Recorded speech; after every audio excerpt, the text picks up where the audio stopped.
इस वीडियो का जो मेरा टॉपिक होने वाला है वो है टीडीएस सर्टिफिकेट्स।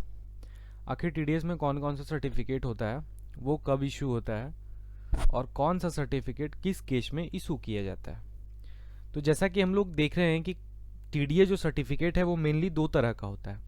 एक होता है फॉर्म 16 और एक होता है फॉर्म 16A। अब चलिए सेपरेटली देखते हैं कि ये दोनों का डिफरेंस क्या है, कौन कब इशू किया जाता है। इसके लिए हम लोग को देखना है कि इशू कौन करता है। तो टीडीएस सर्टिफिकेट्स मेनली जो इशू होता है वो डिडक्टर करता है। डिडक्टर मतलब कौन? जो टीडीएस डिडक्ट करता है ना। डिडक्टर इशू करता है। किसको इशू करता है? तो डिडक्टी को, मतलब जिसका टीडीएस कटा है, जिसका टीडीएस डिडक्ट हुआ है, उसको इशू करता है। डिडक्टर इशू करता है डिडक्टी को, है ना। और इसको कोई इशू नहीं करता है। इट मीन्स क्या है कि देखिए, डिडक्टर अगर टीडीएस डिडक्ट किया है किसी का, तो वो सर्टिफिकेट देगा डिडक्टी को कि भाई मैं आपका इतना टीडीएस डिडक्ट किया था इस पीरियड में, उसका ये सर्टिफिकेट है ना। तो ये होता है मेनली।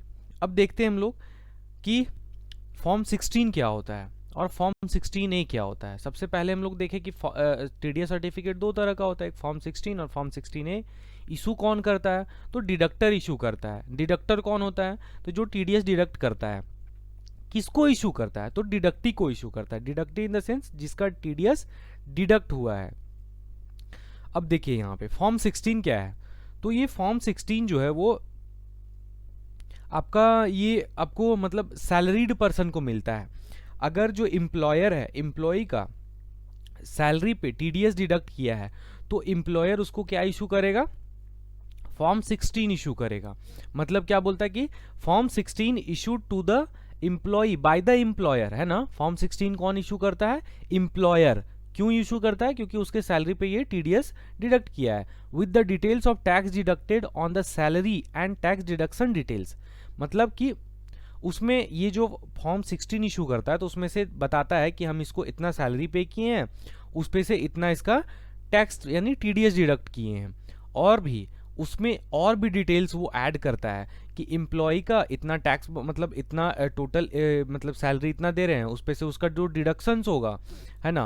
और भी उसका अगर अदर इनकम है तो वो भी एम्प्लॉयर जो है वो शो करेगा। वो अपना फॉर्म 16 में वैसा प्रिपेयर करेगा फॉर्म 16 को, और वो एम्प्लॉय को इशू करेगा। तो यहाँ पे बात साफ है कि फॉर्म 16 किस केस में इशू किया जाता है? तो वो सैलरी के केस में इशू किया जाता है। एम्प्लॉयर इशू करता है एम्प्लॉय को, अगर सैलरी पे टीडीएस कटा है तब। तो फॉर्म 16 क्या है? तो देखिए फॉर्म 16 क्या है कि अब देखिए सैलरी को छोड़ के और भी जितने पार्ट पे अगर टीडीएस आपका, अगर टीडीएस कटा है, टीडीएस डिडक्ट हुआ है, तो उस पे क्या, कौन सा सर्टिफिकेट इशू होगा? फॉर्म 16A इशू होगा। मतलब क्या है कि form 16A issued in cases other than salary, in all cases, है ना। मतलब जितने भी हम लोग सेक्शन देखे थे, रेंट हो गया और कंसल्टेंसी हो गया आपका, फिर कॉन्ट्रैक्ट हो गया, कमीशन हो गया, है ना, जितना भी है सेक्शंस आपका, उस केस में क्या कटेगा आपका? कौन सा फॉर्म इशूड होगा? फॉर्म 16A इशू होगा, है ना। Issued on quarterly basis. अब देखिए यहाँ पे इशूड कब कब होता है, पीरियड क्या है? तो फॉर्म 16 साल में एक बार जनरेट होता है ना। फॉर्म 16 ईयरली बेसिस पे जनरेट होता है।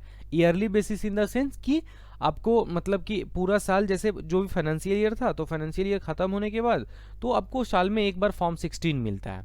लेकिन फॉर्म 16A जो है उसका केस कुछ अलग है।